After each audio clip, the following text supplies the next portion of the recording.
को मेरी आवाज मिल रही हो तो आप सबका स्वागत करता हूं मैं रेनेसा के तीसरे एपिसोड में रेनेसांस या रेनेसा, जिसकी शुरुआत हमने की थी पिछले सोमवार को। और हर सोमवार और बुधवार हमने तय किया कि हम ये आपके सामने लेकर आएंगे। क्यों लेकर आएंगे, उसके पीछे की कहानी हर बार बतानी बहुत जरूरी है। हमारा समाज, हमारा देश, बल्कि कहे तो पूरी दुनिया एक बहुत मुश्किल दौर से गुजर रही है, जहाँ पे धार्मिक कट्टरवादी ताकतें, अलग अलग तरह की फासिवादी शक्तियां लगातार हावी हो रही है। और इस सबके पीछे की वजह कहीं ना कहीं हमारे समाज में जो बिगाड़ आया है, हमारा समाज दोबारा से पीछे की तरफ जाने लगा है, जहां से हम निकल कर आए थे।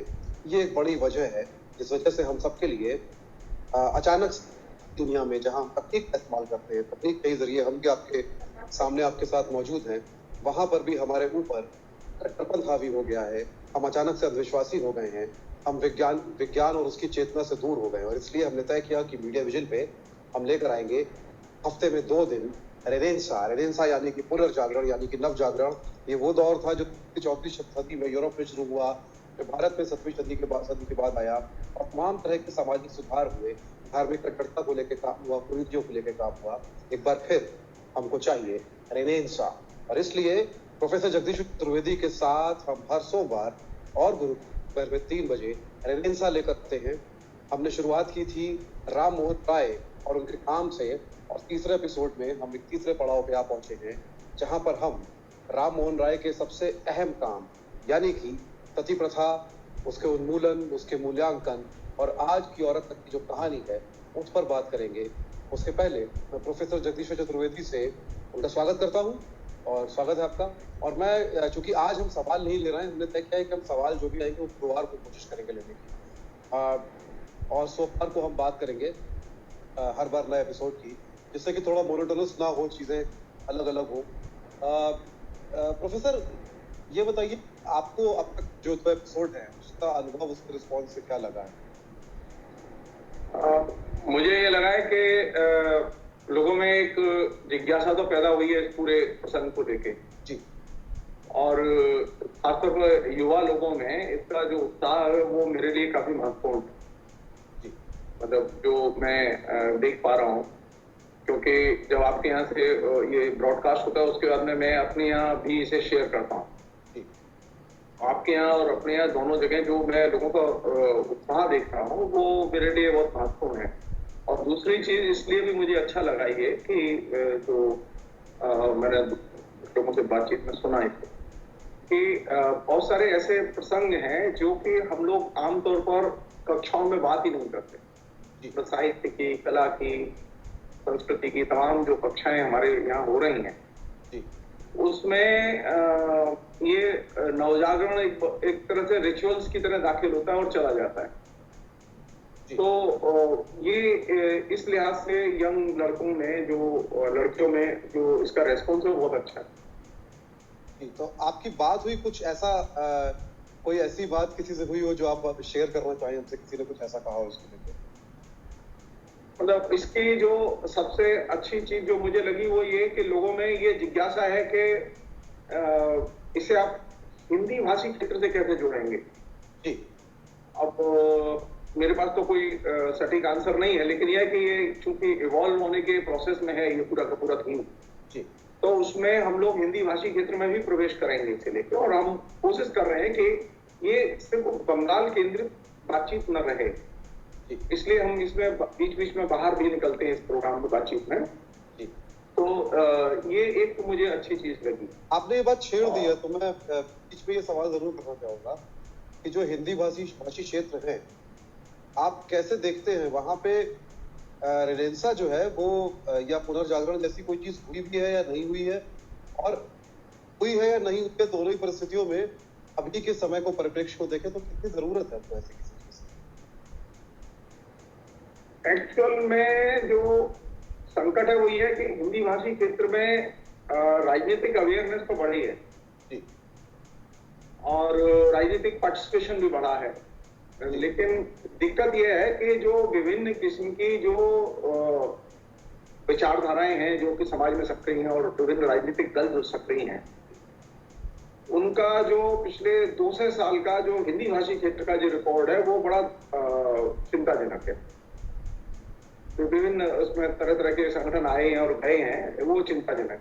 और वो चिंताजनक इस सेंस में है कि बंगाल का जो नवजागरण है वो कृषि दासता के रूपों को एड्रेस करता है और ग्राम्य बर्बरता के जो रूप हैं उन्हें एड्रेस करता है। और हिंदी भाषी क्षेत्र में ये दोनों ही चीजें, ग्राम्य बर्बरता और कृषि दासता, ये दोनों ही रूप एक सिरे से डिस्कशन से गायब है।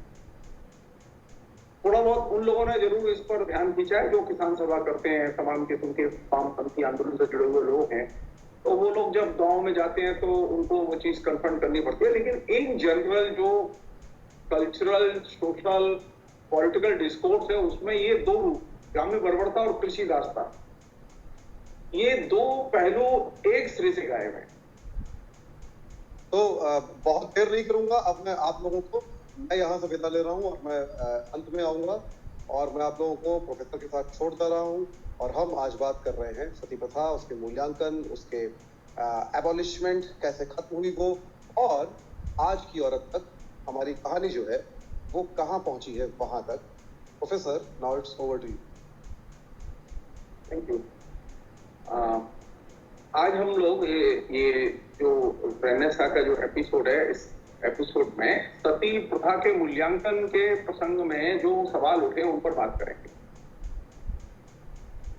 इस प्रसंग में सबसे इंटरेस्टिंग चीज ये है कि ये पहली बार सती का रेफरेंस कि कोई स्त्री अपने पति के मरने के बाद में अपने पति के साथ सती होना चाहती है या मरना चाहती है, जल के राख होना चाहती है, ये प्रसंग सबसे पहली बार 1789 में शाहबाद एक जगह है जो कि बिहार का क्षेत्र है, जो पटना डिवीजन में आता था एक जमाने में, उसमें ये पहली बार ये चीज नोटिस में आई। और जब ये घटना नोटिस में आई तो डीएम से उस औरत ने परमिशन मांगी, उसके रिश्तेदारों ने परमिशन मांगी अपने पति के साथ जल मरने के लिए। तो शाहबाद के जो डीएम थे उस समय, उन्होंने इसकी परमिशन नहीं दी, और जो परमिशन नहीं दी तो उन्होंने उस जमाने के अपने जो सर्वोच्च अधिकारी थे ब्रिटिश हुकूमत के, उनको एक चिट्ठी लिखी और उस चिट्ठी में उन्होंने इस घटना का जिक्र किया कि ऐसे ऐसे एक महिला स्वयं जो है वो सती होने के लिए उसने आवेदन किया, उसके पति की मृत्यु हो गई, वो जीना नहीं चाहती। और ये घटना एक ऐसी घटना थी कि जिस पर कि पहली बार ये चीज 1789 में ये चीज सामने आती है। और ये घटना जब सामने आती है तो ब्रिटिश सरकार का ध्यान जाता है इसकी तरफ, ईस्ट इंडिया कंपनी की गवर्नमेंट की उस समय, उनका ध्यान जाता है। तो ये पहला जो प्रस्थान बिंदु है वो ये कि सती का जो सवाल है और सती होने की घटना की जो जानकारी है ईस्ट इंडिया कंपनी को पहले से थी। ईस्ट इंडिया कंपनी के लोग जानते थे, उनके अधिकारी जानते थे, लेकिन उन्होंने अपनी पहल पर इस प्रथा को नष्ट करने के लिए कोई कदम नहीं उठाए। और ये स्वयं में एक बहुत बड़ी बात है, जबकि ये माना जाता है कि अंग्रेज बड़े सभ्य थे और बड़े सुसंस्कृत थे और वे स्त्रियों का सम्मान करते थे। लेकिन जब भारत में जो दशा थी कि स्त्रियां सती होने के लिए आवेदन कर रही हैं या जो विधवा हो जाती है स्त्री वो मरने जा रही है, तो ये स्थिति एकदम ऐसी विलक्षण स्थिति थी कि ये टेस्ट केस था ईस्ट इंडिया कंपनी का। लेकिन ईस्ट इंडिया कंपनी ने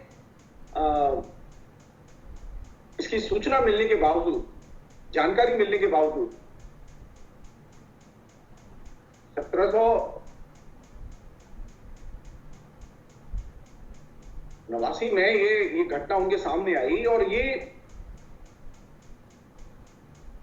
40 साल लगे इसे एबॉलिश करने में। 40 साल इस दौरान जो ईसाई मिशनरीज थी वे बड़े पैमाने पर कैंपेन करती रही कि भारत में जो हिंदू समाज है और हिंदू धर्म के मानने वाले हैं वो कितने बर्बर हैं, और वे लगातार इस बात का प्रचार करते थे कि देखो वहां वो औरत जिंदा जला दी जाती है, वो सती हो जाती है और वो समाज उन्हें रोक नहीं पाता।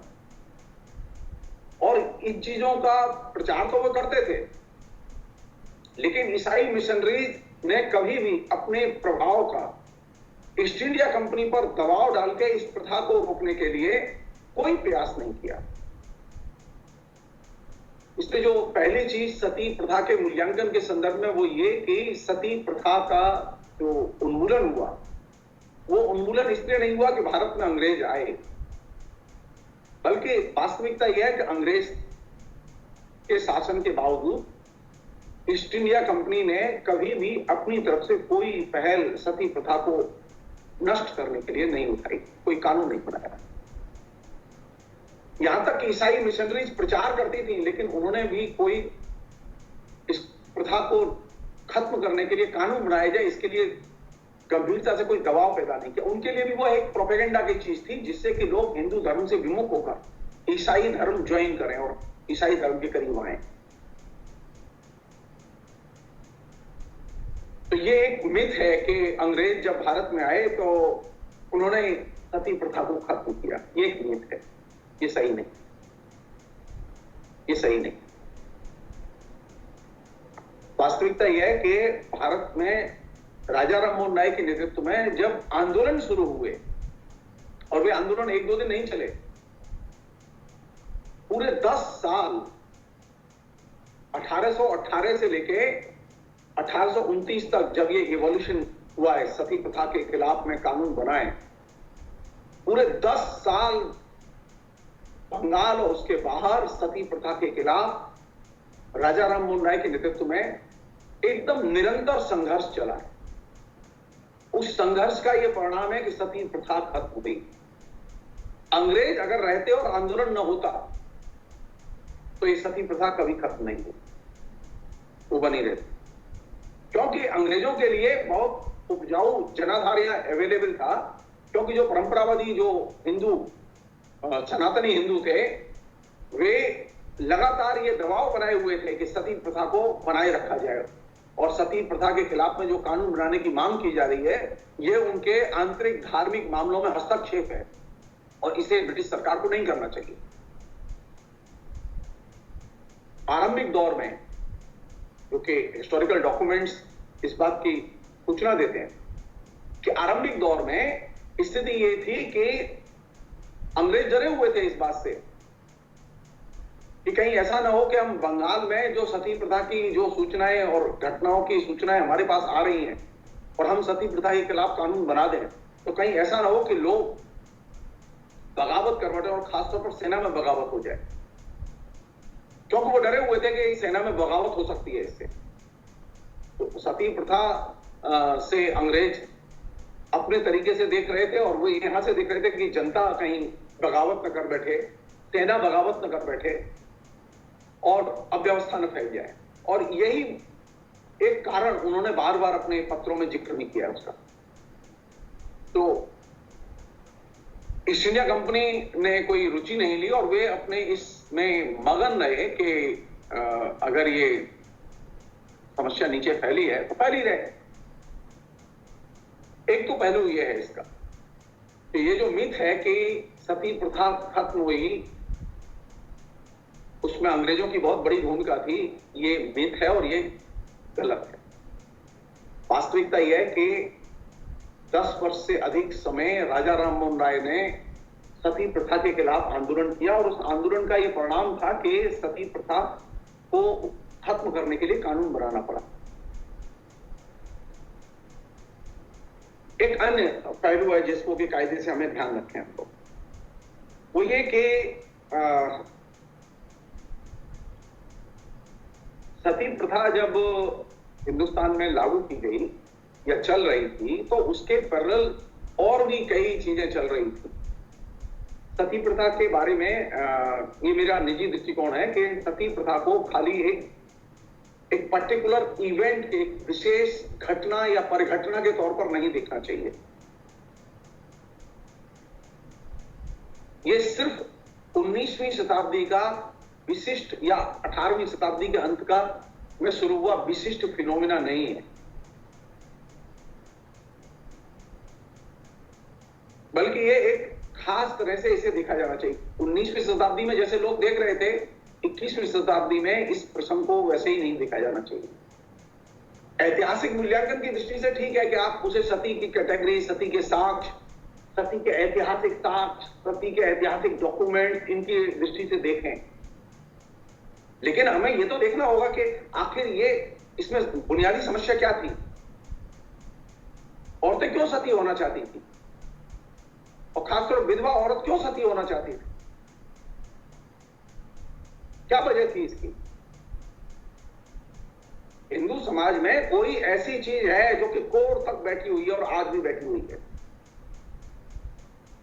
जिसे हम लोग आज की भाषा में कहते हैं डोमेस्टिक वायलेंस, घरेलू हिंसा। तो मेरी नजर में अगर आज सती के प्रश्न पर विचार किया जाएगा तो उसे हिस्टोरिकली घरेलू हिंसा के परिप्रेक्ष्य में विश्लेषित किया जाना चाहिए। तभी उसकी एक स्त्री के साथ में जो हिंसाचार की जो परंपरा है, उस परंपरा को आप प्रॉपरली देख सकते हैं।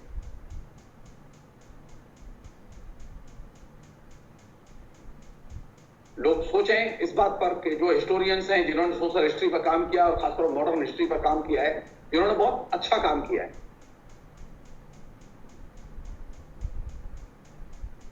सती प्रथा के आने के बाद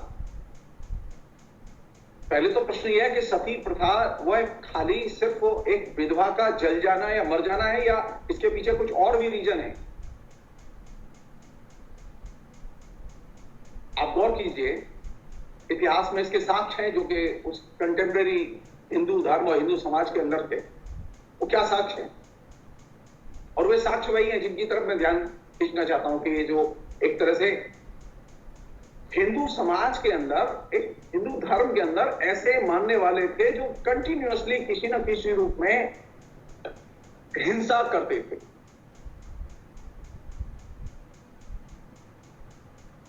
मसलन ऐसी परंपराएं थी विभिन्न इलाकों में अलग अलग कारणों से कि लड़की के जन्म लेते ही अबोध अवस्था में ही लड़की की हत्या कर दी जाती, और यह प्रथा हिंदी भाषी क्षेत्र के बहुत बड़े हिस्से में प्रचलन में थी। यह बात दूसरी थी कि यह जो प्रचलन में थी, यह कुछ खास जातियों में ही प्रचलन में थी, लेकिन थी। नरबलि की परंपरा प्रचलन में थी, यानी बालिका हत्या, नरबलि, और बंगाल में बड़े पैमाने पर स्त्रियां अपनी मनौती मांगती थीं, और उस मनौती में वे बदले में देवी की मूर्ति पर रक्त चढ़ाती थी। इसके भी साक्ष्य हिस्ट्री में अवेलेबल हैं। तो अगर हम ध्यान दें, 18वीं 19वीं शताब्दी में ये प्रॉब्लम दिखाई देती है विभिन्न रूपों में वायलेंस की। उसमें बालिका हत्या के रूप में भी है और उसमें नरबलि के रूप में भी है। फर्क इतना था कि नरबलि और बालिका हत्या में ये चीजें छुटके की जाती थी, उसके तरीके थे अपने। वो क्या तरीके थे? अगर हम ध्यान दें कि ये जो तमाम किस्म के जो तरीके निकाले गए समाज में, वो क्या तरीके निकाले गए जिससे कि सती प्रथा पर ध्यान गया लोगों का?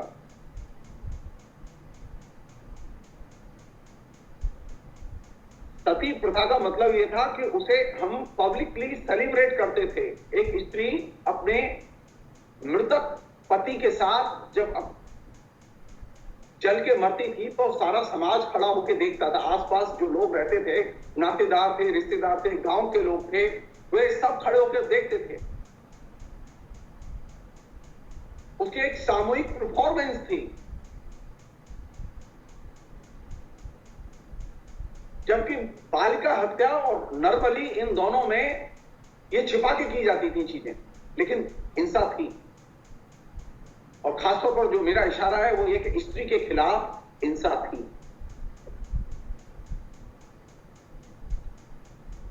बालिका हत्या के पीछे जो कारण थे वो ये थे कि लड़की अगर बड़ी होगी तो शादी होगी तो खर्चे होंगे, आर्थिक कारण थे उसके, तो बेहतर यह कि लड़की नहीं होनी चाहिए। इतिहास में इसके साक्ष्य मिलते हैं, विभिन्न जातियों में ये बालिका हत्या की परंपरा थी।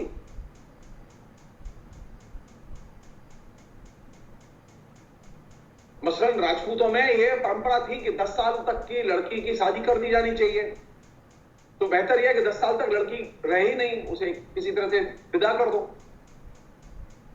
तो खर्चा होता है उसमें।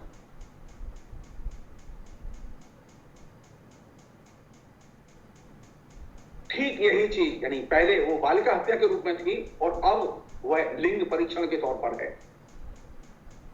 अब लिंग परीक्षण करके गर्भ में ही बच्चे का ये पता करके कोई लड़की है लड़का, लड़की की हत्या कर दी जाती है। और ये परंपरा बड़े पैमाने पर पिछले 30, 35, 40 साल में सामने आई है।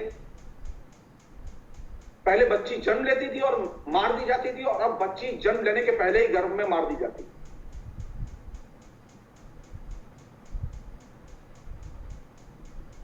ये भी कह सकते हैं कि जो 19वीं शताब्दी में और 18वीं शताब्दी में जो स्त्री के प्रति जो बर्बरता थी, उस बर्बरता ने फाइन फॉर्म में अपनी जगह हमारे आज के समाज में भी बना ली है। और यही वजह थी कि लिंग परीक्षण के खिलाफ में भारत सरकार को हाल के वर्षों में कानून बनाना पड़ा और इसे अपराध घोषित करना पड़ा।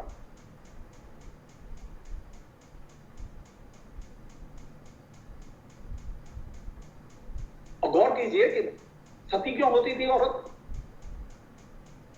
सती इसलिए नहीं होती थी, उसके दिमाग में यह बिठा दिया गया था कि उसे अगर स्वर्ग जाना है तो एक ही रास्ता है उसके पास में, वो आत्मदाह करे।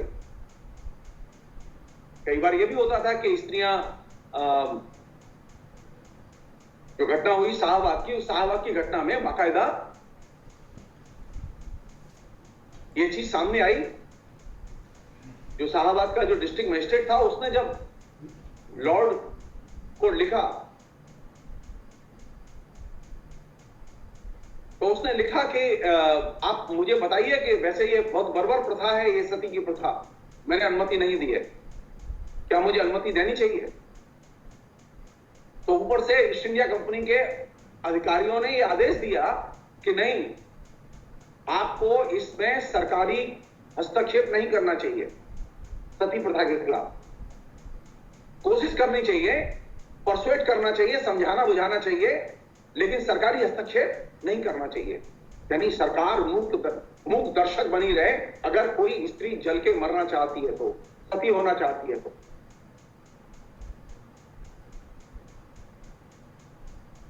विधवा स्त्री क्यों सती होना चाहती थी? कौन सी स्त्रियां थी जो किस सती होना चाहती थी, जिन्हें सती किया जा रहा था? किस जाति की स्त्रियां थी? हर चीज का डिटेल्स, आयु, वर्ग, जाति, शहर, सबके डिटेल्स ब्रिटिश डॉक्यूमेंट्स में अवेलेबल हैं और बहुत ही चौंकाने वाले डिटेल्स हैं। यहां पर यह बात रखनी बहुत जरूरी है कि निचली जातियों में सती प्रथा नहीं है। निचली जातियों में बहुत कम लोग हैं संख्या में जिन्होंने कि सती होना पसंद किया या जो सती हुई औरतें।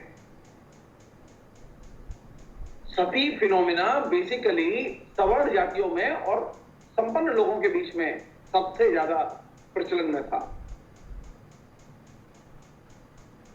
तो ये एक नई चीज थी कि जो निचली जाति में परंपरा है कि सती नहीं होती, वहां विधवा का पुनर्विवाह होता है, इस चीज को एडॉप्ट किया जाए और ऊपर लाया जाए। ये भी कह सकते हैं आपके निचली जातियों से उच्च जाति के लोगों ने, सवर्ण लोगों ने एक सांस्कृतिक तौर पर एक नई चीज सीखने की और उसे रूपांतरित करने की कोशिश की। इस पर बातचीत कम है। असल चीज क्या है कि अगर कोई महिला, उसका पति मर गया है तो अब उसका कोई संरक्षक नहीं है, कोई धनी डोरी नहीं है, उसकी कोई देखभाल करने वाला नहीं, वो कैसे जिएगी ये महत्वपूर्ण हो गया। तो उसके लिए एक ही रास्ता निकाला गया, उसके सामने एक ही विकल्प था कि वह अपने पति के साथ सती हो जाए। एक और चीज है मैं मेंशन करना चाहता हूं जिसका कि हिस्ट्री की किताबों में जिक्र नहीं मिलता। जिस समय सती की प्रथा बंगाल में बहुत जोरों पर थी, उस समय सबसे ज्यादा एक और चीज थी जिसने कि जन्म लिया, वो ये कि लोग अपनी विधवा स्त्री को, परिवार की विधवा स्त्री को बनारस में और मथुरा में जाके छोड़ आते थे, वृंदावन में। और इसके चलते बहुत अच्छी खासी संख्या में लंबे समय से सती प्रथा के इवोल्यूशन के बाद बंगाल से एक लगातार फ्लो, बंगाल में सती होना तो बंद हो गया, लेकिन विधवा की जिंदगी और भी ज्यादा मुश्किल हो गई। तो लोग अपने विधवा भाभी को, विधवा चाची को, विधवा मां को वो वृंदावन में जाके छोड़ आते थे, बनारस में जाके छोड़ आते थे।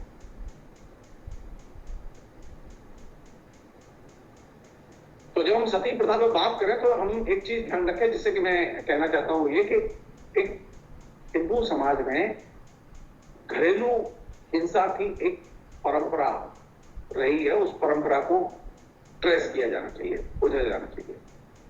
ये घरेलू हिंसा की परंपरा, हम संस्कृति की परंपरा तो खोजते हैं, धर्म की परंपरा भी खोजते हैं, लेकिन घरेलू हिंसा की भी परंपरा है, उसकी हम चर्चा क्यों नहीं करते?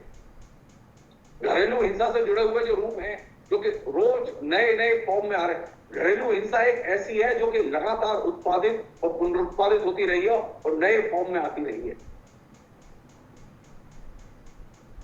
तो सती प्रथा को आज देखने का सबसे अच्छा पर्सपेक्टिव यह हो सकता है कि उसे घरेलू हिंसा के पर्सपेक्टिव से देखा जाए और एक्सप्लोर किया जाए।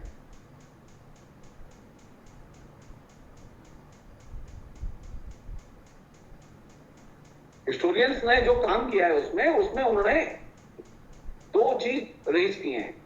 उन्होंने कहा है कि पहला सवाल यह है कि वो सती प्रथा एक परंपरा थी, उसकी खोज की गई, और दूसरा यह था कि सती प्रथा एक नवनिर्मित परंपरा थी।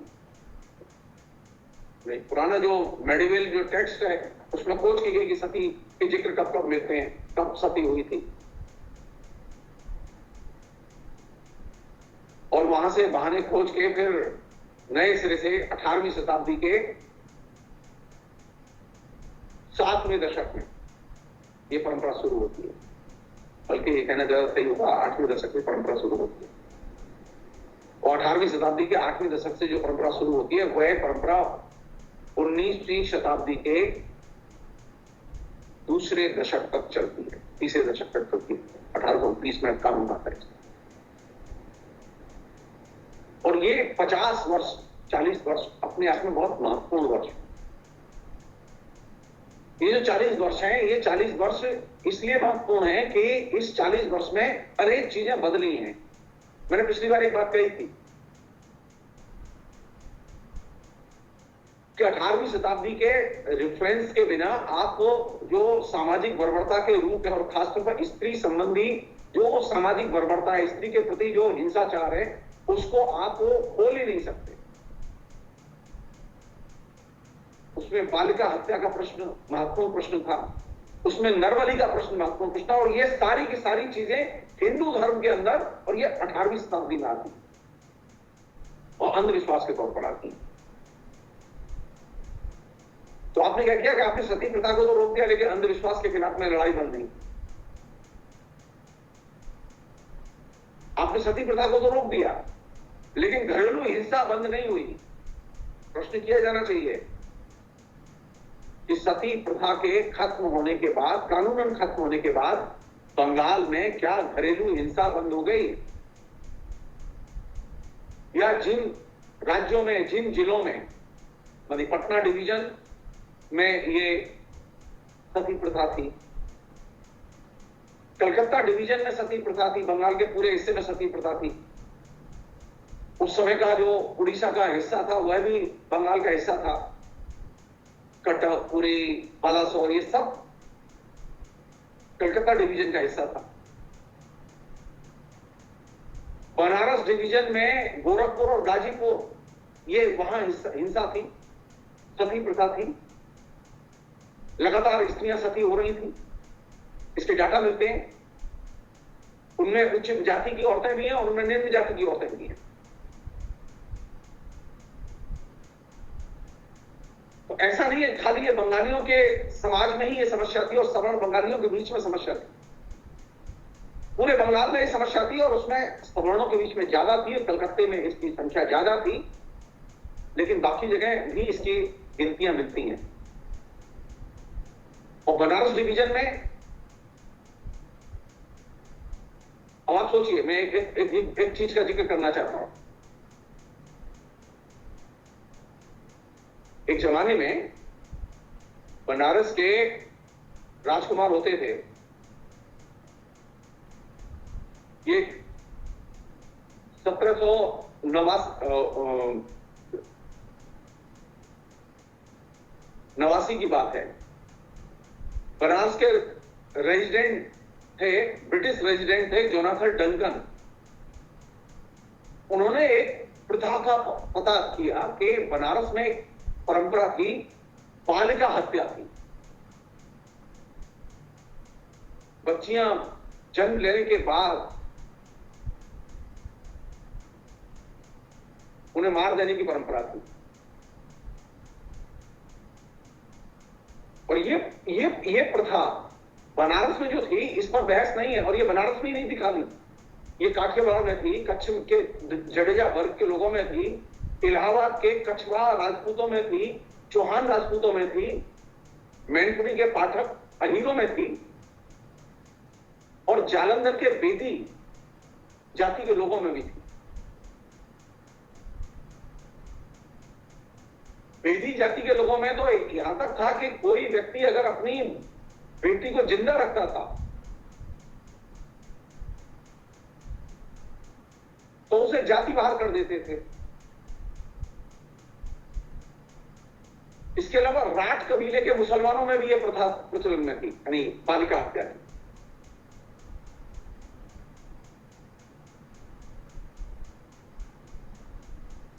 बालिका हत्या के इतने बड़े पैमाने पर रेफरेंस के होने के बावजूद आपको पूरे हिंदी भाषी क्षेत्र में 18वीं शताब्दी में, 19वीं शताब्दी में कोई भी किसी भी किस्म का प्रतिवाद या गुस्सा नजर नहीं आएगा बालिका हत्या के खिलाफ।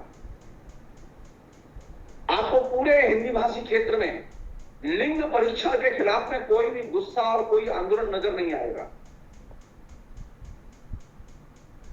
यहां तक कि बालिका हत्या के प्रश्न पर कोई भी साहित्यकार उसका लिखा हुआ नजर नहीं आएगा।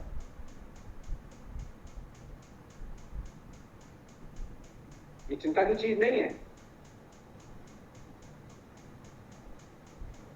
बालिका हत्या की परंपरा राजस्थान में भी थी, जिसका जिक्र मिलता है।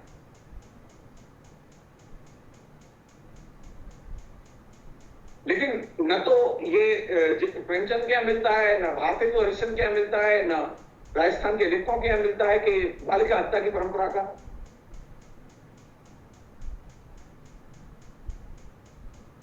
तो बालिका हत्या की परंपरा अगर वहां थी, जैसा कि इतिहास के साक्ष्य बताते हैं और ये घटनाएं घटी हैं जो कि इतिहास में दर्ज हैं,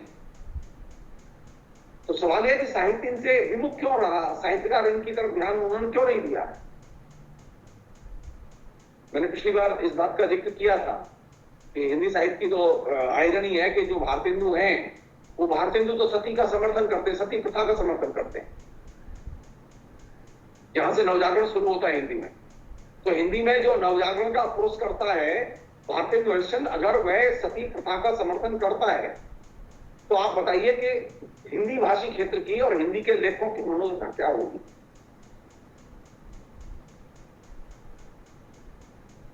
तो बुनियादी सवाल जो है वो यहां से देखा जाना चाहिए। खाली एक इवेंट या परिघटना के तौर पर सती प्रथा को नहीं देखा जाना चाहिए, बल्कि स्त्री के साथ में जो व्यापक स्तर पर समाज में जो हिंसाचार है, घर के अंदर और घर के बाहर, उसकी जो अवहेलना है घर के अंदर और घर के बाहर,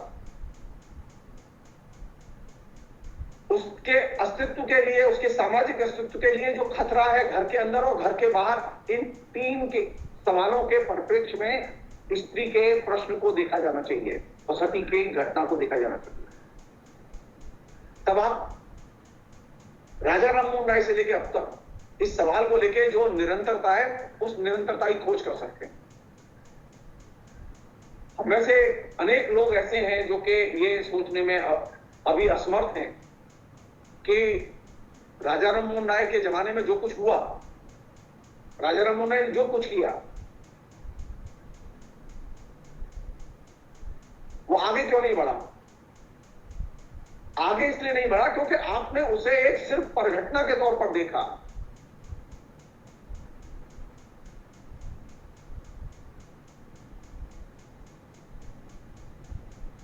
अब आप यहां से देखिए कि अगर हम इसको एक स्त्री के प्रति एक क्रूरता या बर्बरता के रूप में देखें, तो हमें यह कोशिश करनी चाहिए कि स्त्री के प्रति हमारा नजरिया बदले, रवैया बदले, समाज का और परिवार का।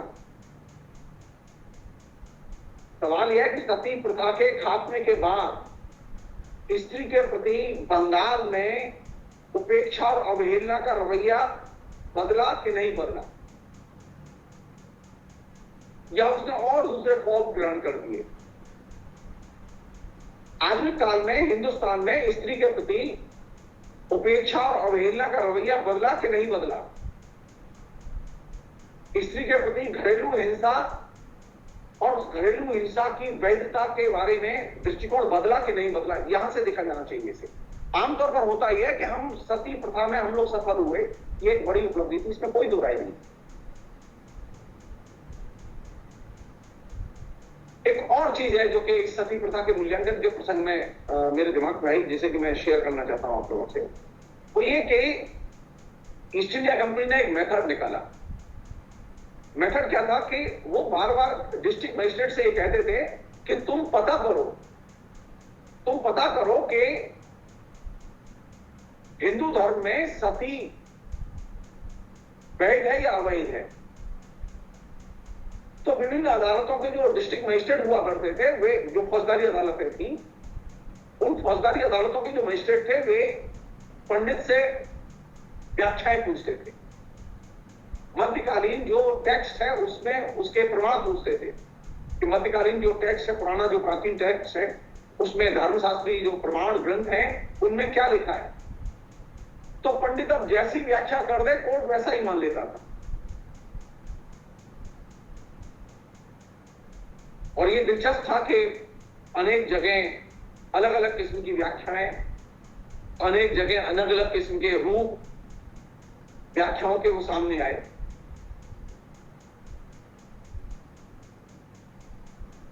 मेरा एक सवाल है कि अगर मध्यकालीन हिंदू धर्म के धर्मशास्त्रीय ग्रंथों में सती के खिलाफ अगर प्रमाण नहीं मिलते, तो क्या कानून इस बात को मानता नहीं कि ये एक बर्बरता है? क्या स्त्री के खिलाफ की गई बर्बरता को मध्यकालीन प्रमाण के आधार पर ही वैध या अवैध बनाया जा सकता है?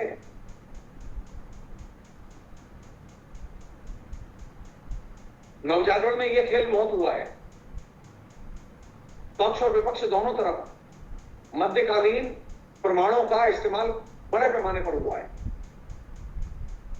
कायदे से स्त्री बर्बरता के प्रश्नों को, व्यक्ति के खिलाफ की गई बर्बरता के प्रश्नों को हमें नए नजरिए से देखना चाहिए, हिंसा और समानता के परिप्रेक्ष्य में देखना चाहिए। मैं एक छोटा सा उदाहरण दे रहा हूं कि कैसे बर्बरता काम करती थी। जैसे मैंने आपसे कहा कि ये जो बालिका हत्या थी और नरबली का जो प्रश्न था, ये प्रश्न तो आपके एजेंडे पर आया ही नहीं।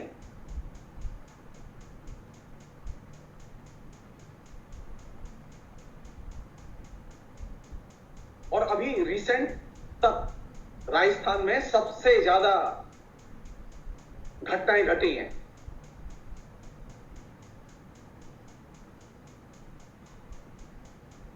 भ्रूण हत्या की, गर्भ में ही भ्रूण हत्या की। और इसके जो मेथड पुराने जमाने में थे, वही मेथड अभी भी चल रहे हैं। तो हमारे यहां हिंसा पर बहस करना, हिंसा के बारे में बात करना तो एकदम जरूरी नहीं समझते हम लोग। राजा राममोहन राय के आंदोलन का जो सबसे बड़ा जो महत्वपूर्ण पहलू था, वो ये था कि उन्होंने सती प्रथा में निहित जो स्त्री हिंसा थी, स्त्री के खिलाफ की गई हिंसा थी, बर्बरता थी, उसको एक सार्वजनिक प्रश्न बना दिया। पहली बार ऐसा होता है पूरे हिंदुस्तान की हिस्ट्री में, पिछले 2500 साल के ज्ञात इतिहास में पहली बार ऐसा होता है कि स्त्री के खिलाफ की गई बर्बरता सार्वजनिक बहस और डिस्कशन का एक विषय बनती है। अगर मुझसे पूछे तो राजा राममोहन राय ने ये विषय खोल के इस समाज का वह चेहरा खोल दिया जो कि चेहरा कभी खुलता नहीं था, हम देख नहीं पाते थे। आज भी हम कोशिश करते हैं उसे छिपाने की।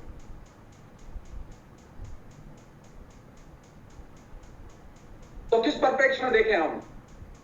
स्त्री को हिंसा और समानता के परिप्रेक्ष्य में देखा जाना चाहिए। स्त्री के खिलाफ में जो 19वीं शताब्दी में हिंसा थी, जो बर्बरता थी, उसका परिप्रेक्ष्य क्या था? उसे हिंदू धर्म के, धर्मशास्त्र के प्रमाणों के आधार पर न देखा जाए। हम सब लोग जानते हैं कि हिंदू धर्मशास्त्र के जो प्रमाण ग्रंथ हैं, उनमें से अधिकतर प्रमाण ग्रंथों की स्थिति यह है कि वे स्त्री के प्रति स्वस्थ नजरिया नहीं रखते। मैं बहुत ही माइल्ड शब्द का प्रयोग कर रहा हूं। वे स्त्री को दास या गुलाम से अधिक महत्व नहीं देते।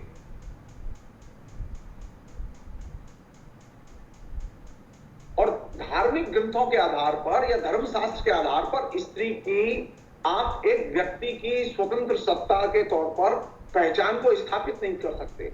इसलिए जब धर्मशास्त्र के दायरे में जाएंगे, हिंदू धर्म के दायरे में जाएंगे और फिर स्त्री के अधिकारों की खोज करेंगे, तो आपके सामने सबसे बड़ा जो हर्डल है, जो बाधा है, वो ये कि वहां स्त्री अब हिंदू स्त्री है, वो व्यक्ति नहीं है। पहली बार राजा राममोहन राय का जो कंट्रीब्यूशन है वो ये कि उन्होंने स्त्री को स्त्री की तरह, एक व्यक्ति की तरह देखा और उसके दुख और दर्द को स्त्री की तरह चित्रित किया। वो हिंदू स्त्री नहीं है, वो स्त्री है। यानी स्त्री को उन्होंने धर्म से अलग करके देखा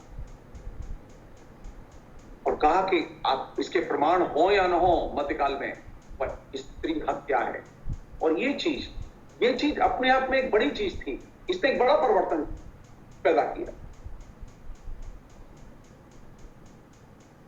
एक अन्य चीज जो कि चूंकि आज के संदर्भ में हम लोग बात कर रहे हैं, 21वीं शताब्दी में बात कर रहे हैं, और 21वीं शताब्दी में ये एक समस्या लौट आई है कि हमारे अंदर एक बड़ा मध्य वर्ग है और एक ये शिक्षित मध्य वर्ग, और ये जो मीडिया है, यानी देखिए दिलचस्प है ये 19वीं शताब्दी में जब राजा राममोहन राय ने मीडिया शुरू किया, तो उस समय भी मीडिया, हिंदी का मीडिया हो या बांग्ला का मीडिया हो, हिंदी का मीडिया तो खास तौर पर समाचार सुधा वर्षण और बनारस अखबार या भारतीय हरिश्चंद्र की बाला बोधनी पत्रिका, इनको आप उठा के देखिए तो आपको बड़े पैमाने पर जो स्त्री का चित्रण मिलेगा वो एकदम ट्रेडिशनल किस्म की स्त्री का चित्रण मिलेगा, जो कि अधिकारहीन स्त्री है।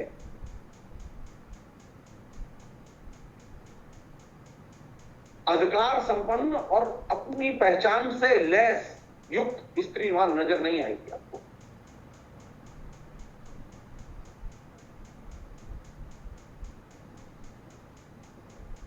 अब आप 19वीं शताब्दी का जो मीडिया है और 19वीं शताब्दी के बाद अब जो 21वीं शताब्दी का मीडिया है, जो कि सबसे उज्जवल पक्ष है उसका कि सबसे पावरफुल है ये मीडिया। इसकी पहुंच ज्यादा है, इसके उपभोक्ता ज्यादा है, इसके पास साधन ज्यादा है, इसके पास बेहतर टेक्नोलॉजी है, लेकिन इसके पास जो स्त्री की इमेज और छवि है वह सबसे एकदम खराब और ट्रेडिशनल की इमेज है। एकदम मध्यकालीन स्त्री वहां आदर्श स्त्री है। मैं बहुत विनम्रता से कहना चाहता हूं कि इस मध्यकालीन आदर्श स्त्री की इमेज निर्मित करने में सिनेमा की बहुत बड़ी भूमिका रही है, हिंदी सिनेमा की बहुत बड़ी भूमिका रही है। हमने कभी ध्यान नहीं दिया कि हिंदी सिनेमा किस तरह की स्त्री को आदर्श स्त्री के तौर पर पेश कर रहा है, किस तरह की चीजें कल्टीवेट कर रहा है। और ये चीज, ये जो आदर्श स्त्री की इमेज, एक ट्रेडिशनल स्त्री की इमेज, एक अधिकारहीन स्त्री की इमेज, जिसकी कोई आइडेंटिटी नहीं है, कोई पहचान नहीं है, कोई स्वतंत्र सत्ता और स्वतंत्र बोध नहीं है जिसके पास, वह स्त्री की इमेज अब सिनेमा से विस्तारित होके वो सीरियल तक चली जाएगी। मध्यकालीन स्त्री का बोध किस बात से जुड़ा हुआ है? मध्यकालीन स्त्री वह है जिसके पास अधिकार नहीं है, वह सिर्फ सेवा करती है, वह सिर्फ बच्चे पैदा करती है, वह सिर्फ उसके पास में एक शरीर है, उस शरीर की उपयोगिता से जुड़ी हुई जो चीजें हो सकती हैं वो करती है वो, लेकिन वो अधिकारहीन, और वह इस अधिकारहीनता को ही वह महिमा मंडित करती रहती है। उसका ना अपने तन पर अधिकार है, ना उसका अपने मन पर अधिकार है, ना उसका अपने जीवन पर अधिकार है। यहां तक कि हिंदू धर्म में जो व्यवस्था है, कैसी व्यवस्था है? हिंदू धर्म में गर्भ से संस्कार शुरू होते हैं और वो मृत्यु और मृत्यु के बाद तक चलते हैं। तो अगर हिंदू स्त्री के बारे में बात की जाए, हिंदू पुरुष के बारे में बात की जाए, हिंदू समाज के बारे में बात की जाए, हिंदू समाज में सुधार के बारे में बात की जाए, तो किस संदर्भ में बात की जाए? कानून के संदर्भ से बात की जाए? नहीं। आप लाख कानून बना लीजिए, आप लिंग भेद के कानून बनाए हुए हैं और हर जगह लिंग भेद परीक्षण के खिलाफ में डॉक्टरों को हिदायत दी हुई है, लेकिन धड़ल्ले से हिंदुस्तान में लिंग भेद परीक्षण जारी है और हजारों बच्चियों की हत्या गर्भ में ही हो जाती है।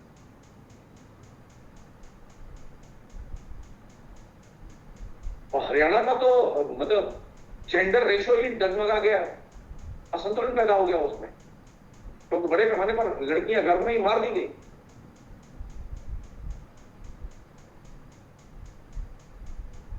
तो कौन सी चीज है महत्वपूर्ण? समस्या कहां है?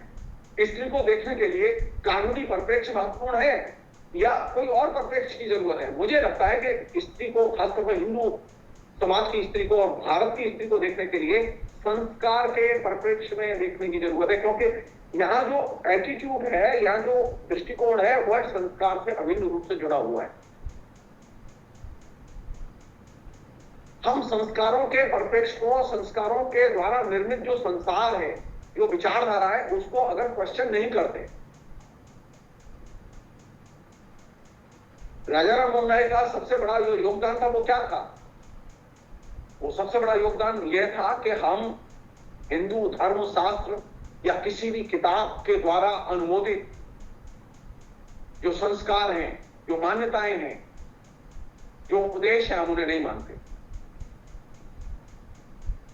और ये बड़ा डिपार्चर था, हमने कभी सोचा ही नहीं इस बात को।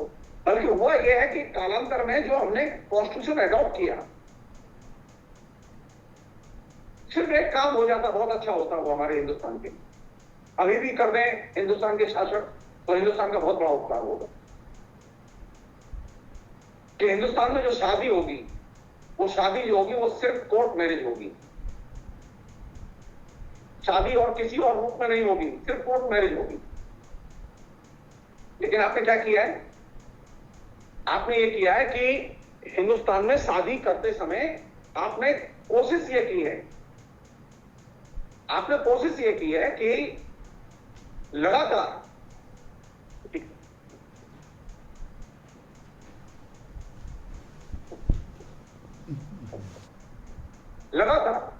आपने कोशिश ये की है कि हिंदुस्तान में शादी हो, लेकिन रीति रिवाज के साथ हो, संस्कारों के साथ हो।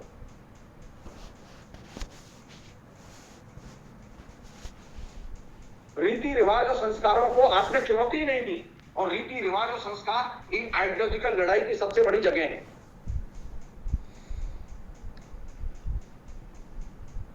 हम लोग डाटा उठाएं और देखें हम में से कितने लोग हैं जो रिफॉर्म मूवमेंट के पक्षधर हैं और रिफॉर्म मूवमेंट के तहत जो हिंदू लोग हैं वे आर्य समाज में जाकर शादी करते हैं अपनी, क्योंकि वहां कोई पैसा खर्च नहीं होता, बहुत मिनिमम खर्चे में आपकी शादी हो जाती है।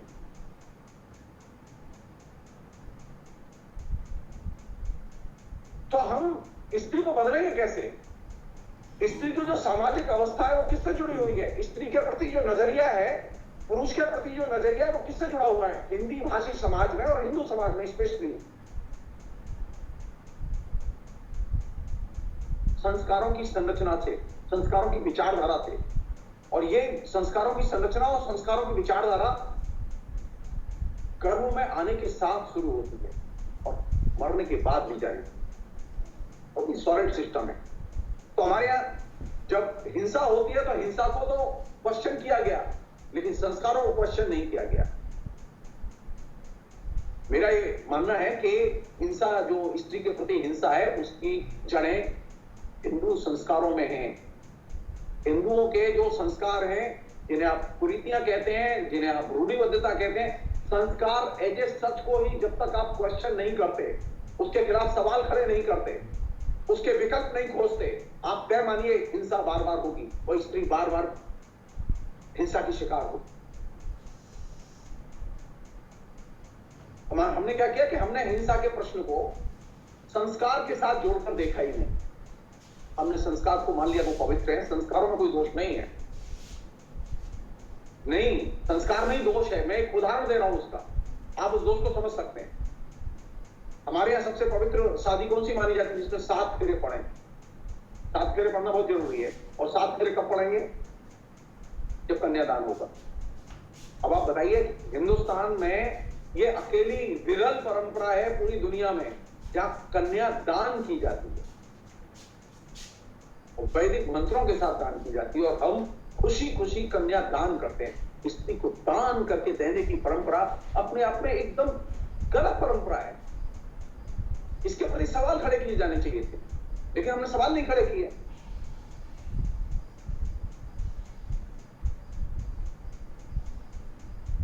और जब हम सवाल नहीं खड़े करेंगे तो हम इसे बदलेंगे कैसे? तो ये जो स्त्री के जब प्रश्न आते हैं, सती प्रथा का प्रश्न आया, सती प्रथा के बाद में स्त्री समाज के विकास और स्त्री के दृष्टिकोण के विकास के प्रश्न आए, उसकी प्रस्तुतियों के प्रश्न आए, तो हमने क्या किया कि हमने कई कैटेगरीज बना दी। कुछ लोग कहते हैं कि पश्चिमीकरण का असर है जो स्त्री का आधुनिकीकरण हुआ। कुछ लोग कहते हैं इस्लामीकरण का असर है जो स्त्री में जो नए वैल्यूज आए। कुछ लोग इसे पॉपुलर कल्चर के पर्सपेक्टिव से देखते हैं। ये अपनी अपनी जगह देखने के लिए ठीक है, लेकिन स्त्री के मुश्किलों की जड़ें, स्त्री के अस्तित्व के प्रश्नों की जड़ें न पश्चिमीकरण में है, न इस्लामीकरण में है, न पॉपुलर कल्चर में, बल्कि हिंदू धर्म के संस्कारों में है।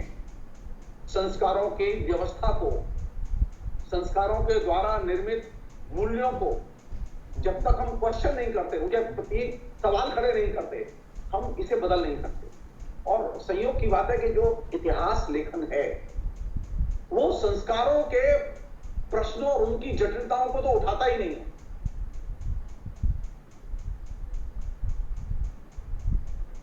जैसे एक मैं छोटा सा उदाहरण लेना चाहता हूं जिससे कि आपको ये बात समझ में आए। मतलब आखिर एक सज्जन थे पंडित रघुनंदन, उन्होंने 16वीं शताब्दी की हिंदू नियमावली बनाई और नियमावली बनाते समय उन्होंने एक नियम यह भी बनाया सती के लिए, विधवा के लिए। आखिर आपको कोई चीज तो देनी पड़ेगी ना, जो औरतें खुशी खुशी सती हो तो कोई भी औरत खुशी खुशी सती नहीं होती। औरतों को जबरदस्ती फोर्स किया गया या फिर उन्हें अंधविश्वास के जरिए फोर्स किया गया। एक हिस्सा था जो कि सामाजिक तौर पर दबाव डाल के उन्हें फोर्स किया गया, और एक बड़ा हिस्सा था जिन्हें अंधविश्वासों के जरिए दबाव डाल के फोर्स किया गया कि वे सती बने। स्वामी पंडित रघुनंदन जी ने जो नियमावली बनाई, उस नियमावली में उन्होंने लिखा क्या, मैं उसे सिर्फ पढ़ना चाहता हूं, बहुत ही मजेदार है। वो लिखते हैं, विधवा को चिता में प्रवेश करने के पहले ये शब्द बोलने होते हैं, कोट, मैं अरुंधति की भांति स्वर्ग के वैभव की प्राप्ति की इच्छा करते हुए अपार शांति के क्षेत्रों में विचरण के लिए मानव शरीर पर जितने बाल हैं उतने वर्षों तक अपने पति के सहवास के लिए, अपने माता पिता और ससुर तीनों परिवारों की शुद्धि के लिए, अपने पति को पापों से मुक्ति दिलाने के लिए स्वेच्छा से पति की चिता में प्रवेश करती हूं। कोटेशन बंद। यानी बड़े पैमाने पर 16वीं शताब्दी का टेक्स्ट है ये पंडित रघुनंदन का, ये नियमावली, जो कि हर सती को, जो औरत सती होती थी उसको बाकायदा ये पाठ करना पड़ता था। आग में जाने के पहले ये कहना पड़ता था कि मैं स्वेच्छा से आत्मदाह कर रही हूं। और उसमें कौन सी चीज थी जो उसके जहन में उतारी गई थी, कौन सा अंधविश्वास था जो उसके जहन में उतारा गया? अगर वो अपने पति के साथ सती होगी तो वो सीधे स्वर्ग जाएगी। यानी अपने सती की प्रथा को स्वर्ग जाने की सीढ़ी बना दिया।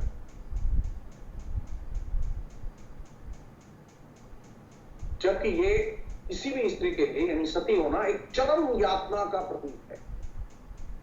कोई औरत, जिंदा औरत अपने को जला के मार ले, उससे ज्यादा पीड़ादायक कोई चीज, विभत्स कोई चीज नहीं हो सकती। लेकिन ये जो संस्कार और संस्कार से जुड़ा हुआ जो पाठ है, उस पाठ का जो वैभव है, उसके पीछे छुपी हुई जो विचारधारा है, वो कौन सी विचारधारा है? वो स्वर्ग जाने की जो यूटोपिया है, उससे जुड़ी हुई विचारधारा है, जिसका आधार है अंधविश्वास। एक अन्य चीज जो कि काफी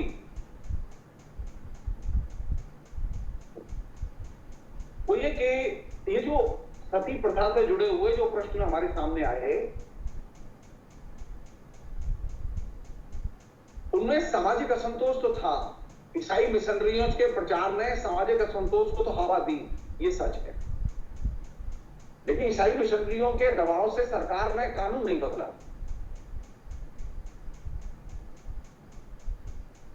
सन 1818 में जब राजा राम मोहन राय ने यह आंदोलन शुरू किया सती प्रथा के खिलाफ, 1812 में उन्होंने अपनी भाभी को, अपने भाई की मृत्यु के बाद भाभी को सती होते हुए देखा और वे उसे सती होने से रोक नहीं पाए। यानी राजा राम मोहन राय को भी 6 वर्ष लगे इस चीज पर आंदोलन बिल्डअप करने में, उसके लिए अपने को प्रस्तुत करने में, तैयार करने में।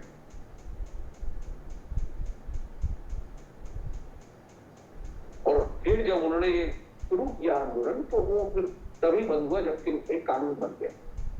और कानून बनने पर जो चीज सबसे पहले सामने आई, जैसा कि मैंने शाहबाद का जिक्र किया था, और शाहबाद के जो कलेक्टर थे, वो कलेक्टर थे एमएच ग्रुप। एमएच ग्रुप ने उस जमाने के गवर्नर जनरल लॉर्ड कॉर्नवालिस को एक पत्र लिखा। मैं पत्र कोट कर रहा हूं, उसका एक अंश। उन्होंने लिखा कि हिंदू धर्म के रीति रिवाजों और अंधविश्वासों को गुण दोषों के आधार पर सहिष्णुता पूर्वक स्वीकृत किया जाना चाहिए, लेकिन मैं ऐसी प्रथा के पालन की अनुमति विशेष निर्देशों के बगैर नहीं दे सकता, जिससे कि इंसान की रूह तक काम जाती हो।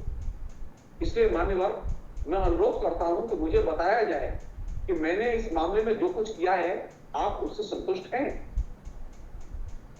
यानी शाहबाद के कलेक्टर ने एक स्त्री को जब सती होने की अनुमति नहीं दी, तो वो डरा हुआ था कहीं ये गवर्नर के पास में पहुंच जाए मामला। तो उन्होंने पहले गवर्नर से पूछा चिट्ठी देने, आदेश देने के बाद में जो चिट्ठी ली उसका ही अंश है। और वो गवर्नर से निर्देश मांग रहे थे।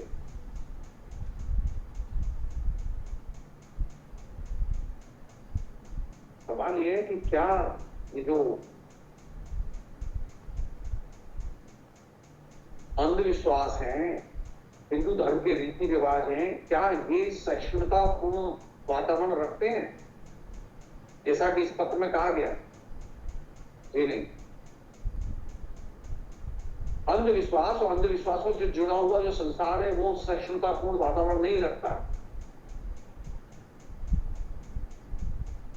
बल्कि वो एकदम असहिष्णु वातावरण तैयार करता है और खासतौर पर जो पीड़ित व्यक्ति है उसके प्रति असहिष्णुता का वातावरण निर्मित करता है। मसलन जो स्त्री विधवा हो गई है, जिसको कि अपने पति के साथ सती होना है, तो अब उस सती के साथ में किसी की सहानुभूति नहीं होगी, तब अब एक ही काम ना करेंगे, वो किसी तरह से अपने को चिता के हवाले कर दे। तो ये कहना कि ये जो अंधविश्वास है वो सहिष्णु वातावरण तैयार करते हैं, वो ठीक नहीं है। दूसरी चीज, कानून का शासन पंडितों की राय पर, मौलवियों की राय पर नहीं चलेगा। ये जो ट्रेडिशन शुरू हुआ, तो विभिन्न धर्मों के बारे में जो राय किसकी चलेगी, मानी जाएगी, वहां कौन सी चीज उचित है अनुचित है, वो किसके आधार पर देखी जाएगी? ये जो मध्यकालीन पाठ और इसके आधार पर देखने की जो परंपरा शुरू हुई, इस परंपरा से निकलने की जरूरत है। आज भी ये मुश्किल है।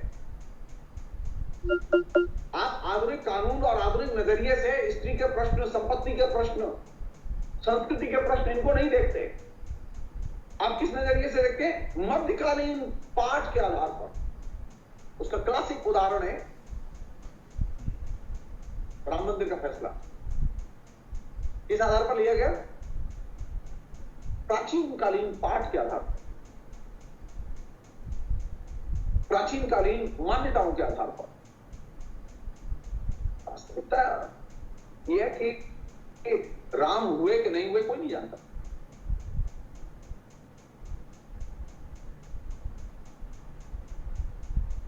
तो इससे निकलने की जरूरत है कि हम जब आधुनिक काल में कोई किसी भी मसले पर बात करें, चाहे वो धर्म का मसला हो, चाहे वो राजनीति का मसला हो, चाहे वो व्यक्ति का मसला हो, चाहे वो किस दर्शन का मसला हो, उसे हम धर्मशास्त्रीय मान्यताओं, रीतियों, रिवाजों और संस्कारों के पैराडाइम के बाहर लेकर जाएं, तब तो हम एक नए किस्म के आधुनिक भारत का निर्माण कर सकते हैं। और अगर हमने ये धार्मिक पैराडाइम में रखा, मध्यकालीन धर्मशास्त्र के पैराडाइम में चीजों को रखा, तो आप तय मानिए बार बार लोगों की भावनाएं आहत होंगी सोकॉल्ड। और ये सोकॉल्ड जो भावनाएं आहत होंगी तो वे बार बार दौड़ दौड़ के अदालत में जाएंगे और अदालत से अपने लिए ऑर्डर लाएंगे। किसी आधुनिक व्यक्ति की भावनाएं पुरानी रीतियों, रूढ़ियों, रीति रिवाजों से किस तरह आहत होती हैं, इस पर आपने कभी अदालतों को विचार करते नहीं सुना। आपने कभी जजों को इसको लेकर संज्ञान लेते हुए नहीं सुना। दौड़ दौड़ के भावनाओं को आहत करने और आहत होने की बात उन लोगों ने की जो कि समाज को पीछे ले जाना चाहते थे, मध्यकालीन मानसिकता में ले जाना चाहते थे। तो ये जो सती का प्रश्न है, यह सती का प्रश्न एकदम मॉडर्न एटीट्यूड की और मॉडर्न दृष्टिकोण की मांग करता है। और मॉडर्न एटीट्यूड और मॉडर्न दृष्टिकोण के लिए यह जरूरी है कि व्यक्ति को व्यक्ति की तरह देखा जाए, हिंदू की तरह न देखा जाए। व्यक्ति की पहचान व्यक्ति के रूप में हो और स्त्री की पहचान स्त्री के रूप में हो, और स्त्री को भी एक पर्सन की तरह, व्यक्ति की तरह देखा जाए। ये जो हिंदू स्त्री, मुस्लिम स्त्री, ईसाई स्त्री या ईसाई पुरुष, हिंदू पुरुष, ये जो देखने के तरीके हैं, ये नजरिया बदलने की जरूरत है। और ये बदलने के लिए जरूरी है कि आप पर्सन को या व्यक्ति को आप अपने मूल्यांकन के केंद्र में लाएं और उसे संस्कार से मुक्त एक नए आधुनिक मनुष्य के तौर पर देखें। और आधुनिक मनुष्य के तौर पर देखते समय जो चीज ध्यान में रखने की है वो ये कि सामान्य तौर पर हिंसाचार के प्रश्न और खासतौर पर स्त्री के खिलाफ हिंसाचार के प्रश्नों को हमने ग्राम्य जीवन में जो बर्बरता है, हमारे सामान्य जो जीवन की जो पृष्ठभूमि है वो है ग्राम्य जीवन। ग्राम्य जीवन में जो बर्बरता है, उस ग्राम्य जीवन की बर्बरता और कृषि दासता के रूपों के खिलाफ संघर्ष से जोड़कर देखा जाना चाहिए।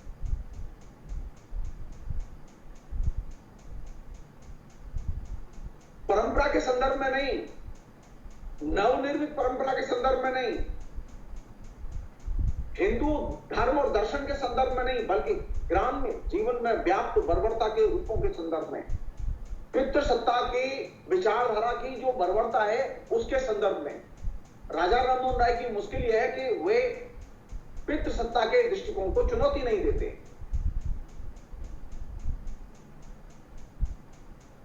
विधवा स्त्री जो असहाय हुई, विधवा स्त्री को जो अपना भविष्य दिखाई नहीं देता और उसे एकमात्र विकल्प यह दिखाई देता है कि वह मर जाए या सती हो जाए। क्यों? क्योंकि पितृसत्ता में उसके लिए कोई जगह नहीं है। तो स्त्री पर बात करते समय, चाहे वो विधवा स्त्री हो, चाहे वो यंग स्त्री हो, चाहे वो अनमैरिड स्त्री हो, स्त्री पर बात करते समय पितृसत्ता के परिप्रेक्ष्य के बाहर निकल के बात करने की जरूरत है।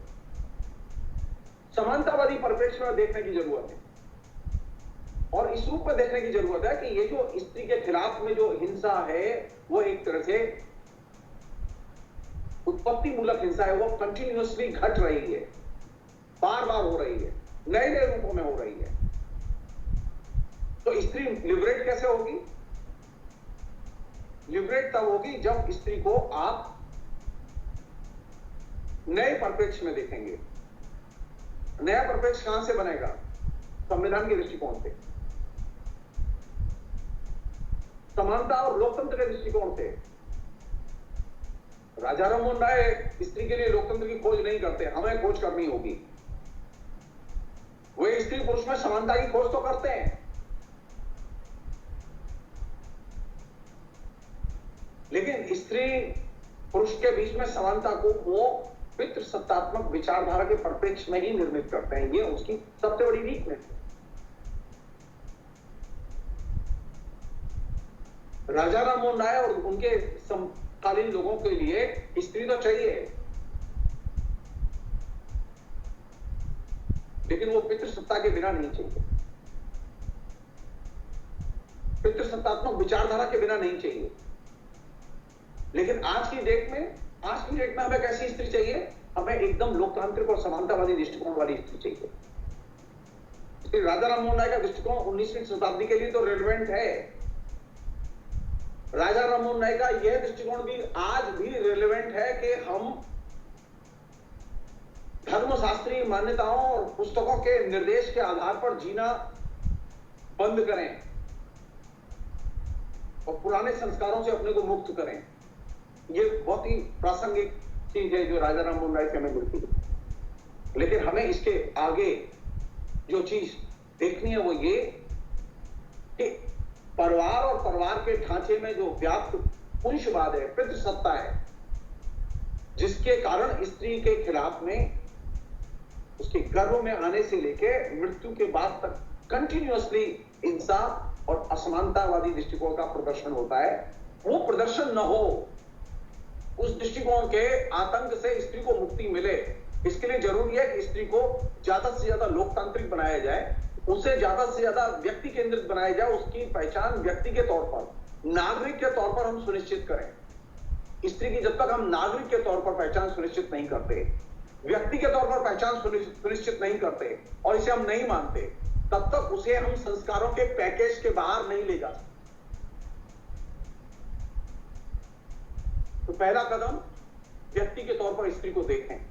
दूसरा कदम स्त्री को संस्कारों के परिप्रेक्ष्य में न देख के संस्कारों से मुक्त करके आधुनिक समाज के नियमों, कानूनों और संदर्भों में देखें और समानतावादी दृष्टिकोण से देखें।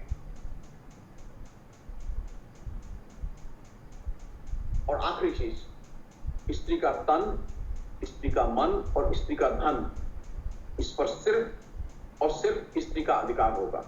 इस दृष्टिकोण को बुनियादी तौर पर माने। तब हम सही मायने में नवजागरण के परिपेक्ष को एक नई ऊंचाई पर ले जा सकते हैं। नवजागरण का परिपेक्ष सिर्फ 19वीं शताब्दी तक ही रिलेवेंट नहीं है, बल्कि उसमें जो ये जो असहमति का दायरा खुला, उसमें जो आलोचनात्मक विवेक पैदा हुआ, उस आलोचनात्मक विवेक और असहमति के दायरे को और ज्यादा विस्तार देने की, और ज्यादा साइंटिफिक बनाने की जरूरत है, और वह साइंटिफिक हम इसी तरह बना सकते हैं। आज की बातचीत में इतना ही। बहुत बहुत शुक्रिया। Thank you.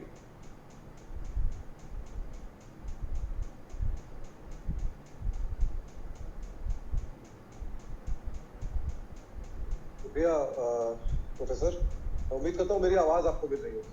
हाँ, बिल्कुल जी। तो जैसे कि हमने बात की और जहाँ से बात शुरू हुई थी कि पूरा जो ये जो जकड़न है, जो जंजीरें हैं सत्ता की, और हमको कई बार लगता है कि कोई एक चीज दूसरे से संबद्ध नहीं है, जुड़ी हुई नहीं है, पर दरअसल एक चीज दूसरी चीज से, दूसरी तीसरी से, और पहली जो है वो आखिरी से जुड़ी किस तरह होती है। ये एक श्रृंखलाबद्ध परिघटना है जिसे हम साइंस की भाषा में जैसे चेन रिएक्शन जिसे कहते हैं।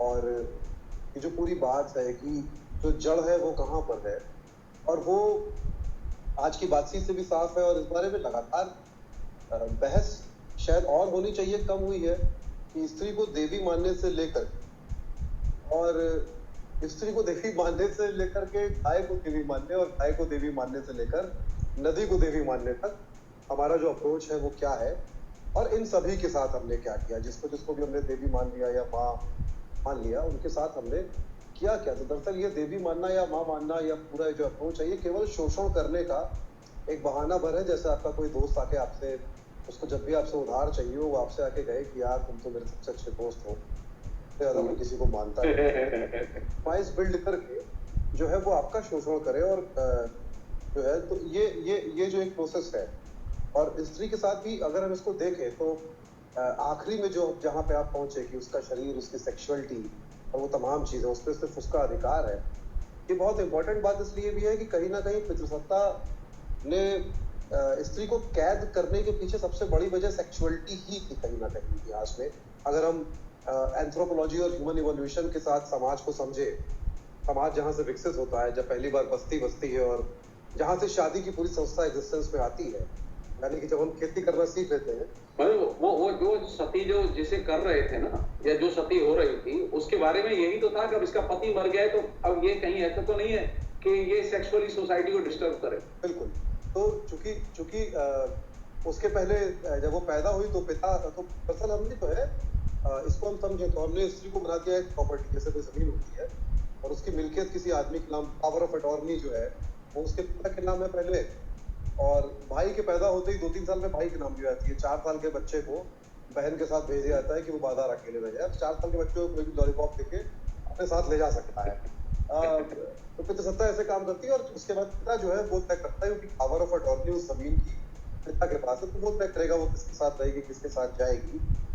और इसलिए पिता जो है अपने मरने के पहले, अपने ध्यान से पहले किसी के नाम कर देना चाहता है वो जमीन, और उसके बाद वो आदमी जब नहीं रहता है दुनिया में तो उसका जीवन, उस स्त्री का जीवन भी समाप्त हो जाता है उस विशेष पुरुष के बिना। जबकि उसका बेटा जीवित है, हो सकता है स्त्री का पिता भी जीवित हो, लेकिन क्योंकि पावर ऑफ अटॉर्नी मालिक ही नहीं रहा, तो बिना मालिक की जमीन कैसे रह सकती। तो उसको जो है सती कर दीजिए। और इस सती की परंपरा में जब हम जाते हैं तो अभी आज की तारीख में, चूंकि जाहिर सी बात है ज्यादातर लोग सती को एक कुरीति मानते हैं क्योंकि वो खत्म कर दी गई। पर मैं कई बार ये सोचता हूँ प्रोफेसर कि मान लीजिए कि राम मोहन राय हमारे समय में होते, ब्रिटिश गवर्नमेंट तो चलिए 10 साल लड़ाई लड़ी और ब्रिटिश गवर्नमेंट उनके साथ आ गई, सती प्रथा उसने खत्म कर दी। और अभी कुछ समय पहले एक फिल्म आई थी पद्मावत, और उसमें जिस तरह से हमने जौहर को महान बनाते हुए पूरा प्रोसेस देखा, अगर आज के समय में राम मोहन राय होते और सती प्रथा अभी चल रही होती तो क्या खत्म करा पाते राम मोहन राय? आपको क्या लगता है? राम मोहन राय आज के जमाने में होते तो उनकी घर में ही हत्या कर दी जाती। तो इसको हमको समझ, ये वास्तविकता है। दूसरी चीज ये है जो कि आपने मतलब सही जगह मतलब याद दिला दिया, हमारी जो ये जो सिनेमा इंडस्ट्री है ना, और खासतौर पर ये जो अभी लास्ट 6 ईयर में जो सिनेमा इंडस्ट्री में जो चीजें आ रही हैं, वहां तो आइडियोलॉजिकली खोज के हिंदुत्व के परिप्रेक्ष्य में चीजें रखी जा रही है। जो जौहर का ग्लोरिफिकेशन जो पद्मावत फिल्म में आया, वो उसका क्लासिक एग्जाम्पल है, वो क्लासिक एग्जाम्पल है। जबकि स्थितियां भिन्न हैं। और दूसरी बात यह है कि ये देवराला सती कांड के समय पे भी हमने देखा था। देवराला सती कांड जब हुआ तब हमने ये देखा कि सारी पार्टियां, सिर्फ लेफ्ट पार्टीज के अलावा सारी पार्टियां जयपुर की सड़कों पर 10-10, 15-15 लाख की रैलियां की हैं उन लोगों ने सती के पक्ष में, सती के पक्ष में। ये जो सती कानून में जो संशोधन उस बीच में लाया गया, यानी ऐसा नहीं है कि राजा राममोहन राय के समय पे लोग राधाकांत देव के नेतृत्व में आंदोलन कर रहे थे और राजा राममोहन के खिलाफ, और आज के दौर में ऐसे लोग नहीं है। आज के दौर में राजा राममोहन राय के खिलाफ में आंदोलन करने वाले लोग और भी ज्यादा ताकतवर और बड़े लोग हैं। कम से कम राजा राममोहन राय के समय कोई राजनीतिक दल नहीं था जो कि उनका विरोध कर रहा हो, सती प्रथा के पक्ष में खड़ा हो। समझ रहे आप? आज स्थिति यह है कि जो देवराला सती कांड था, उस देवराला सती कांड के समय पे तो जेडीयू जनता दल खुल्लम खुल्ला सती के पक्ष में था, भारतीय जनता पार्टी सती के पक्ष में थी। और ये दो दल इतने बुरी तरह से उन्होंने पूरे राजस्थान को आंदोलित किया कि वो अपने आप में चौंकाने वाली चीज थी। अभी स्थिति है कि जो जहां मैंने मेंशन भर की थी, वो ये कि ये जो संस्कृति का जो एरिया है और खासतौर पर संस्कार का इसमें जो एरिया है, इस संस्कार के एरिया को तो ये एकदम परम पवित्र मानते हैं। आप इसके बारे में सवाल नहीं कर सकते। दरअसल सवाल इस कायदे से आइडियोलॉजिकली मैं जो चीज कहना चाहता हूं, कायदे से किसी चीज के बारे में आप सवाल मत करिए, सिर्फ संस्कारों के बारे में सवाल कीजिए। फूलें हिल जाएंगी हिंदू धर्म की और इसकी जो पूरी जो इसकी जो स्त्री विरोधी मानसिकता है उसकी। प्रोफेसर इसमें एक वो भी है, क्योंकि आप तो हिंदी पढ़ाते रहे। एक और चीज मैं जस्ट कहना चाहिए, पुराने राजा राममोहन राय के समय में ये स्थिति थी कि अंग्रेजों के जमाने में कि ये मान्यता थी कि जो स्त्री प्रेग्नेंट है वो सती नहीं होगी जी। प्रेगनेंसी उसकी जब हो जाएगी, बच्चा उसका बड़ा हो जाएगा, वो दूध पिला के बड़ा कर देगी, तो बाद में वो सती हो सकती है। ये नियम था। लेकिन देवराला सती कांड के टाइम पर तो स्थिति ये हुई कि जो देवराला में जो लड़की सती हुई, वो जिस समय सती हुई उसके पेट में बच्चा था। मैं उस समय पत्रकारिता मैंने शुरू ही की थी और मैंने उस पर बाकायदा मैंने स्टोरी की, वहां जाके स्टोरी की। यानी आप सोचिए, राजा राममोहन राय के जमाने में प्रेग्नेंट स्त्री को सती होने का अधिकार नहीं था। लेकिन देवराला सती कांड के टाइम पे, जो कि अभी हाल की घटना है, यानी 85, 86, 87 के बीच में, आप सोचिए इस दौर में ही आप कहां पहुंच गए। अब प्रेग्नेंट स्त्री को भी सती कराया जा रहा है और सेलिब्रेशन के साथ सती कराया जा रहा है। उसका मंदिर भी है वहां, आज मंदिर भी है, उसकी पूजा भी होती है। ये जो चीज है। और दूसरी एक चीज और है, बहुत ही सीरियस चीज है ये। राजस्थान में दर्जनों सती के मंदिर होंगे, सैकड़ों। मेरे खुद के घर में एक सती का मंदिर है, मैं आपको बताऊं। और जब हमारे पिता ने उसके बारे में तहकीकात शुरू की कि भाई ये सती बुर्ज क्यों कहते हैं, मथुरा में एक सती घाट है, सती बुर्ज है, सती बुर्ज क्यों कहते हैं, तो अंग्रेजों के जमाने में ग्राउंड कलेक्टर थे, उसने लिख दिया कि सती बुर्ज है और यहाँ राजा भारमल की रानी सती हुई। बाकायदा हमने पत्र व्यवहार किया, मेरे पिता ने पत्र व्यवहार किया और राजस्थान के राज्य म्यूजियम से पत्र व्यवहार किया कि क्या राजा भारमल की कोई रानी सती हुई थी और वो मथुरा में सती हुई थी। आपको जान के आश्चर्य होगा कि राजा भारमल की कोई रानी सती नहीं हुई थी और मथुरा में कोई रानी सती नहीं हुई थी। इसके बावजूद ये लोक प्रचलन में ये चीज चली गई। तो सती के बारे में धारणाएं और मान्यताएं कैसे जाती हैं, कहां से जाती है? जनश्रुतियों के जरिए, गॉसिप के जरिए, नीचे झूठे अंधविश्वासों के जरिए। तो लड़ाई का एरिया कौन सा है? लड़ाई का एरिया मीडिया में नहीं है, लड़ाई का एरिया संस्कार का और अंधविश्वास का, जहां से वो सती जनरेट की जाती है। Ideally, this is the same, propaganda process जो हम अभी बाकी और चीजों को लेकर देखते हैं। प्रोपेगेंडा प्रोसेस जो है, ये जो सदियों से चल रहा है। मैं जो बात कर रहा था कि जैसे आप चूंकि हिंदी पढ़ाते रहे हैं, ये जो शब्द है संस्कार या संस्कृति, इसका भी तो हमने शाब्दिक मतलब जो है कुछ और है और हमने इसको बदल दिया। क्योंकि सम प्लस कृति या जो भी संस्कृति का अर्थ है, वो किसी पुरातनपंथी शाब्दिक शब्द पुरातनपंथी संदर्भ में नहीं है संस्कृति का संस्कार का। उसको जड़ता की तरह की जो होता आ रहा है वो करते रहो।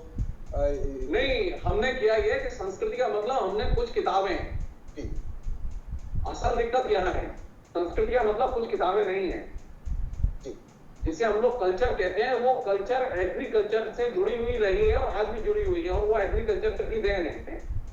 और उस कल्चर के निर्माण में स्त्रियों की और एग्रीकल्चर के निर्माण में स्त्रियों की केंद्रीय भूमिका रही है।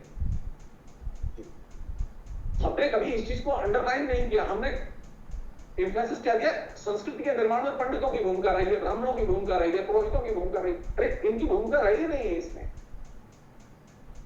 दिक्कत ये है, ये इसको मैनिपुलेट करते रहे हैं। ये जो ब्राह्मणवाद और पुनरुत्थानवाद, ये जो भाग्यवाद है और ये पुरोहितवाद है, ये जो गठबंधन है, ये गठबंधन क्यों है? क्योंकि और ये अभी भी बना हुआ है और पावरफुल गठबंधन है ये इसलिए ये बहुत चुनौतीपूर्ण एरिया है कि आप संस्कार को चुनौती दें। मेरा कहना ये है कि आप बजाय इसके कि आप मुझे कोई आपत्ति नहीं है कि आप वेद पढ़ें या ना पढ़ें, ठीक? मुझे इसमें कोई आपत्ति नहीं है कि आप पूजा करें या ना करें, मेरी कोई आपत्ति। मेरी आपत्ति है ये जो संस्कार है, ये छोटा संस्कार है, इन संस्कारों में बात की जानी चाहिए। तो आप लोगों ने देखा आज जो हमने बात की सती प्रथा का मूल्यांकन, सती प्रथा कैसे अबॉलिश हुई, कहानी क्या है, इतिहास में कौन कौन से मोड़ आए। और दरअसल राम मोहन राय ने इसके लंबी लड़ाई लड़ी पर इसकी शुरुआत पहले हो गई थी और कोई भी आंदोलन किसी एक व्यक्ति की वजह से सफल नहीं होता, कड़ी दर कड़ी जुड़ता है। हमने समझा कि कैसे पितृसत्ता की जड़ें जो है वो कहाँ पर है, वो हमारे संस्कारों से लेकर हमारे अवचेतन तक तमाम जगहों पर है जिनके खिलाफ हमको लड़ना होता। और जाहिर सी बात है किसी भी कुरीति को दूर करना धर्म के खिलाफ नहीं है, क्योंकि अगर ये धर्म के खिलाफ है तो उस हिसाब से तो धर्म मनुष्यता के खिलाफ हो जाएगा। तो इसलिए आपको ये तय करना पड़ेगा कि आपका धर्म मनुष्यता के खिलाफ है कि उसके साथ, क्योंकि जो भी धार्मिक लोग हैं उनका हमेशा ये तर्क रहता है कि हमारा धर्म शांति का धर्म है, मनुष्यता के साथ खड़ा है, मानव जाति के उत्थान के लिए है। तो मनुष्य को प्रताड़ित करना अगर किसी धर्म का हिस्सा हो गया है तो उसको बिना हटाए अपने धर्म को आप शांति का धर्म कैसे बना पाएंगे। स्त्री जिसकी आपने पूजा करनी शुरू कर दी, एक बात याद रखिएगा, कोई भी सती वो महान या देवी नहीं हो सकती क्योंकि वो उत्पीड़ित है, ये उसके ऊपर एक जुल्म है, उसकी प्रताड़ना है। तो याद रखिए जिसकी प्रताड़ना हुई है वो अच्छा हो सकता है, वो कभी महान बन सकता था अगर आप उसको जीवित रहने देते या प्रताड़ित ना करते। पर कोई उत्पीड़ित हुआ है, इस वजह से ना तो वो महान हो सकता है, ना ही उसका उत्पीड़न करने की वजह से आपका समाज या आपका धर्म महान बन सकता है। एक महान समाज में ही महान नागरिक हो सकते हैं, वो स्त्री हो या पुरुष हो। और इसलिए हमको महान समाज या बेहतर धर्म बनाने की कोशिश करनी चाहिए, बजाय इसके कि हम पीड़ित या प्रताड़ित को जो है वो महान घोषित करके उसको देवी बना दे। अब बात सवाल संवाद बहस की, कुछ लोगों ने अपने एक आध दो सवाल किए हैं जिसका जवाब हमने तय किया था गुरुवार को जो है सवालों पे बात करेंगे। तब तक आपने आज का एपिसोड देखा, जो लोग अभी आगे देखेंगे इस एपिसोड को रिपीट, उनके लिए आपकी स्क्रीन पर हमारी ईमेल आईडी है, हमारा फेसबुक पेज है। आप हमको mediavigil@gmail.com पे न केवल अपने सवाल, अपने तर्क, अपनी असहमति, अपनी प्रतिक्रिया, जो भी आप कहना चाहते हैं वो हमको लिख भेजें। हम मीडिया विजिल ही नहीं, रेनेसा और प्रोफेसर जगदीश चतुर्वेदी, हम सब लोकतांत्रिक बहस को आमंत्रित कर रहे हैं इस मंच पर। आपकी जो असहमति हो, जो भी प्रतिक्रिया आप लिख के भेज सकते हैं। और हमारा फेसबुक पेज जो है www.facebook.com/mediavigil, यहाँ पे आप हमें इनबॉक्स कर सकते हैं, हमारे इस वीडियो के कमेंट बॉक्स में लिख सकते हैं। थर्सडे को, गुरुवार को अगले एपिसोड में हम आपके सवाल लेंगे। प्रोफेसर साहब बहुत बहुत शुक्रिया हमारे साथ बने रहने के लिए, और आप लोगों का बहुत शुक्रिया, आपने ये एपिसोड देखा। और अब हम लोग गुरुवार को फिर से मिलेंगे और उसका विषय हम लोग अगले 2 दिन में डिस्क्लोज कर देंगे आपके सामने। शुक्रिया, थैंक यू।